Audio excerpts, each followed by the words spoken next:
Hello everyone, this is MD Nuruddin Islam and welcome back to Tech Bangla Academy Pro. কেমন আছেন আপনারা সকলে? আশা করি আপনারা যে যেখানে আছেন অনেক অনেক ভালো আছেন। তো বন্ধুরা, আপনারা হয়তো ইতিমধ্যেই সকলে জেনে গেছেন হনর এবার তাদের লো বাজেট সেগমেন্টে আরো একটি দুর্দান্ত স্মার্টফোন লঞ্চ করে দিয়েছে, আর সেটি হচ্ছে হনর ফ্ল্যাশ 70 স্মার্টফোনটি। প্রথমত যদি ফোনটির হাইলাইটেড বিষয় নিয়ে কথা বলি, তাহলে লো বাজেট সেগমেন্টে এই ফোনটিতে ব্যবহার করা হয়েছে চমৎকার সুন্দর ডিজাইন, মিডিয়াটেক ডায়মেনসিটির একটি চিপসেট, আরও থাকছে 50 মেগাপিক্সেলের একটি ক্যামেরা। তো আজকের ভিডিওতে আপনাদেরকে জানাবো এই ফোনটির ফুল স্পেসিফিকেশন এন্ড সেই সাথে জানাবো ফোনটির প্রাইস এবং এর লঞ্চিং ডেট নিয়ে। আর ভিডিওটি কন্টিনিউ করলে আপনারা আরো জানতে পারবেন বাজেট রেঞ্জে ফোনটিকে আমাদের জন্য ভ্যালু ফর মানি প্রোভাইড করছে নাকি এই বাজেটে মার্কেটে আরো কোনো সেরা স্মার্টফোন বর্তমানে আছে। এই সকল প্রশ্নগুলোর উত্তর থাকবে আজকের এই ভিডিওতে, সুতরাং আমি আশা করবো আপনারা ভিডিওটি স্কিপ না করে পুরো ভিডিওটি মনোযোগ সহকারে দেখবেন। তো চলুন কথা না বাড়িয়ে মূল ভিডিওতে যাওয়া যাক। ফার্স্ট অফ অল যদি ফোনটির ডিজাইন অ্যান্ড এর বিল্ড কোয়ালিটি নিয়ে কথা বলি, তাহলে এতে আর নতুন করে কিছু বলার নেই। বরাবরের মতো আপনারা সকলেই জানেন সাধারণত হনারের লো বাজেট সেগমেন্টের স্মার্টফোনগুলোর ডিজাইন একদম গর্জিয়াস লুকিং হয়ে থাকে।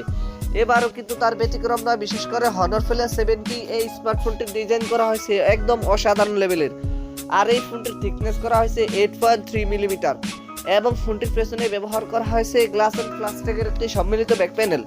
তবে ফোনটির পেছনে গ্লাস অ্যান্ড প্লাস্টিকের সম্মিলিত ব্যাক প্যানেল ব্যবহার করায় ফোনটিকে যখন আপনারা কভার ছাড়া ব্যবহার করবেন তখন এই ফোনটির পেছনে স্ক্র্যাচ পড়তে পারে।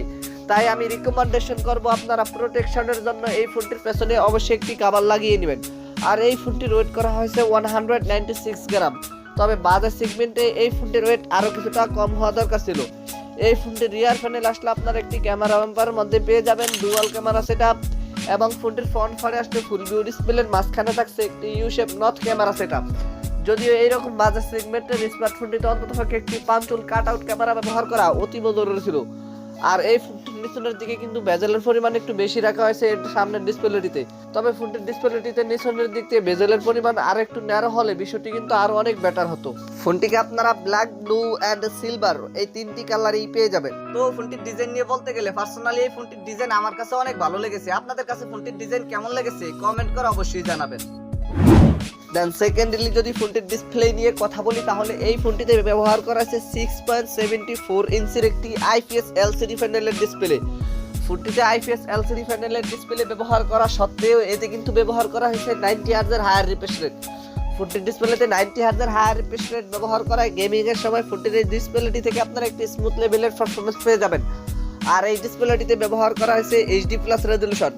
তবে ফোনটির ডিসপ্লেতে HD+ রেজোলিউশন ব্যবহার করায় ফোনটির ডিসপ্লে দিয়ে যখন আপনারা কোনো কন্টেন্ট ওয়াচিং করবেন তখন ফোনটির ডিসপ্লে থেকে কিছুটা রেজোলিউশনের ঘাটতি ফেস করতে হতে পারে। তবে বাজেট সেগমেন্টে এই ফোনটিতে অন্ততপক্ষে ফুল HD+ রেজোলিউশন ব্যবহার করা অতীব জরুরি ছিল। আর PPI হিসেবে এই ডিসপ্লেটিতে থাকছে 260 PPI ডেনসিটি, এবং এই ডিসপ্লেটিতে অ্যাসপেক্ট রেশিও হিসেবে ব্যবহার করা হয়েছে 20:9 অ্যাসপেক্ট রেশিও। ফোনটির ডিসপ্লে নিয়ে আমার আর কোনো কথা বলার নেই। আপনাদের যদি ফোনটির ডিসপ্লে নিয়ে কোনো কথা বলার অথবা জানার থাকে তাহলে কমেন্ট বক্সে লিখতে পারেন।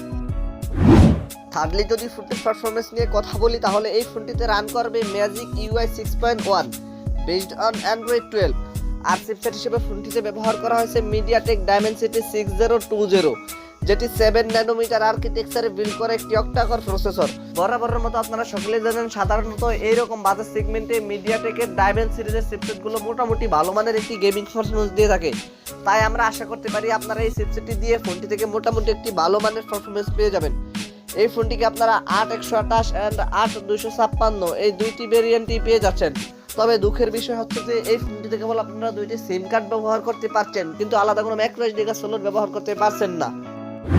ফোনটির ক্যামেরা সেকশন নিয়ে কথা বলতে গেলে এই ফোনটির রিয়ার প্যানেলে ব্যবহার করা হয়েছে ডুয়াল ক্যামেরা সেটআপ, যার মেইন সেন্সরটি 50 মেগাপিক্সেলের। সেকেন্ডারিতে থাকছে 2 মেগাপিক্সেলের একটি ডেপথ সেন্সর ক্যামেরা। তবে ফোনটির রিয়ার ক্যামেরা সেকশনে কিন্তু কোনো ধরনের আল্ট্রা ওয়াইড সেন্সর ব্যবহার করা হয়নি। কিন্তু এইরকম বাজেট সেগমেন্টের একটি ফোনে অন্ততপক্ষে 2 মেগাপিক্সেল অথবা 8 মেগাপিক্সেলের একটি আল্ট্রা ওয়াইড সেন্সর ব্যবহার করা অতীব জরুরি ছিল। ফোনটির রিয়ার ক্যামেরা দিয়ে আপনারা সর্বোচ্চ ভিডিও শুট করতে পারছেন 1080p 30fps রেজোলিউশনে। একই সাথে ফোনটির সেলফিতে আসলে আপনারা পেয়ে যাচ্ছেন একটি 5 মেগাপিক্সেলের you shape not camera setup. ফোনটির সেলফি ক্যামেরা দিয়েও আপনারা সর্বোচ্চ ভিডিও শুট করতে পারছেন 1080p 30fps রেজোলিউশনে।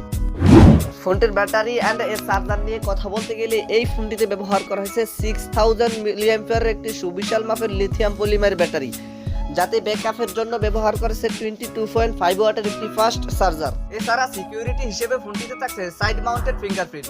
আর ফিচার হিসেবে ফোনটিতে থাকছে audio jack 3.5 bluetooth 5.0, USB type C port 2.0, wifi 100.11, আরো থাকছে জিপিএস। ফোনটির প্রাইস এন্ড এর লঞ্চিং ডেট নিয়ে কথা বলতে গেলে এই ফোনটির প্রাইস হতে পারে ইন্ডিয়ার মার্কেটে প্রায় 20,000 রুপির মতো, আর বাংলাদেশি মার্কেটে এই ফোনটির প্রাইস হতে পারে প্রায় 22 থেকে 25,000 টাকার মতো। তবে এই ফোনটিকে আপনারা এপ্রিল মাসের 28 তারিখের দিকে বাংলাদেশি মার্কেটে আনঅফিশিয়াল ভাবে পেয়ে যেতে পারেন। তো এই ছিল আমাদের আজকের ভিডিও। আশা করি আপনাদেরকে এই ফোনটি সম্পর্কে মোটামুটি একটি ভালো ধারণা দিতে পেরেছি। এরপরে যদি আপনাদের কোনো সমস্যা থেকে থাকে তাহলে কমেন্ট বক্সে জানাতে পারেন, আমি চেষ্টা করবো আপনাদের কমেন্টে রিপ্লাই দেওয়ার জন্য। আর যদি মনে হয় ভিডিওটি থেকে একটু উপকৃত হয়েছেন তাহলে ভিডিওটিতে একটি লাইক দিয়ে দিবেন, ভিডিওটি বন্ধুদের মাঝে শেয়ার করে দিবেন। Anyway, thank you so much for watching this video. দেখা হচ্ছে খুব শীঘ্রই নতুন কোনো ভিডিওতে নতুন কিছু নিয়ে। টিল দেন টেক কেয়ার, আসসালামু আলাইকুম।